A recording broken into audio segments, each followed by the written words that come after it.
Bonjour, je vais vous présenter le contrepoids que je viens de mettre au point. Alors d'abord un petit parcours tout au long de ce contrepoids, donc qui est constitué d'un long manche en aluminium,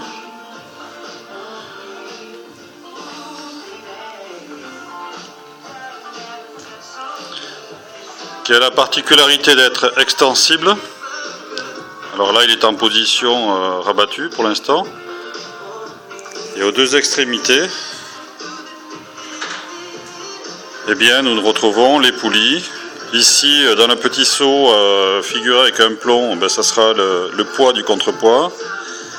Et à l'autre extrémité, c'est la zone de travail. Alors si on revient ici sur le contrepoids, on voit qu'il y a deux bouts. Un bout qui est relié directement à l'atelier de travail et donc sur lequel vient s'appuyer le poids. De l'autre côté, nous avons un second bout qui, celui-ci, vous le voyez, est tendu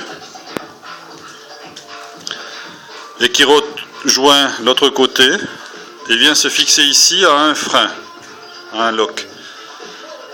Ce lock, c'est ce qui va servir à libérer le contrepoids en cas de problème de l'apnéiste.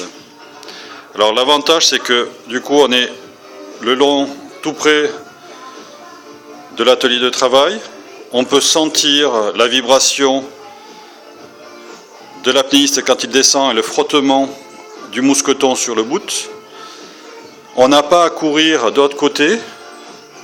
Je vous rappelle que ce contrepoids sera distant de 5 mètres. Et pour faire actionner le contrepoids, il suffit de tirer sur la bobinette, de lâcher et l'ensemble va remonter. Voilà, c'est un système qui n'est pas encore tout à fait au point, dans la mesure où on va pouvoir apporter une amélioration.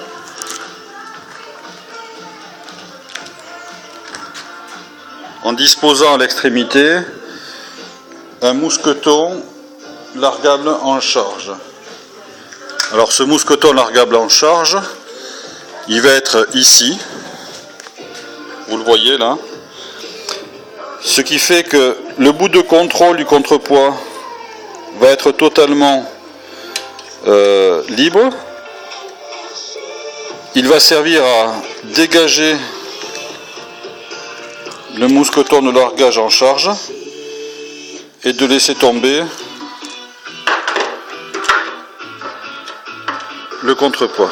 Voilà, il suffit juste de tirer, donc le bout servira à tirer cette petite bobinette là, à ouvrir le mousqueton et l'ensemble du poids, donc sans ce bout là, pourra descendre. Alors l'avantage de cette adaptation là, qui nécessite de trouver des matériaux solides pour remplacer cette petite languette là, eh bien, ça fera que le bout qui est ici et qui permet d'actionner le contrepoids n'aura plus à descendre avec le contrepoids et ça fera un brin de moins qui traînera autour du contrepoids et qui permettra d'éviter les accidents. Tout ce qui traîne, les bouts qui traînent un peu, etc., ce sont des risques. Ils peuvent se mettre dans une hélice, s'accrocher dans des rochers, etc., et donc il faut l'éviter. Pour l'instant, on est encore sur ce principe-là où on aura finalement un bout qui fera 6 mètres de long et qui va descendre en accompagnement du contrepoids. Voilà, donc prochaine visite après l'amélioration et donc une solution pour remplacer la petite languette et utiliser le mousqueton de charge.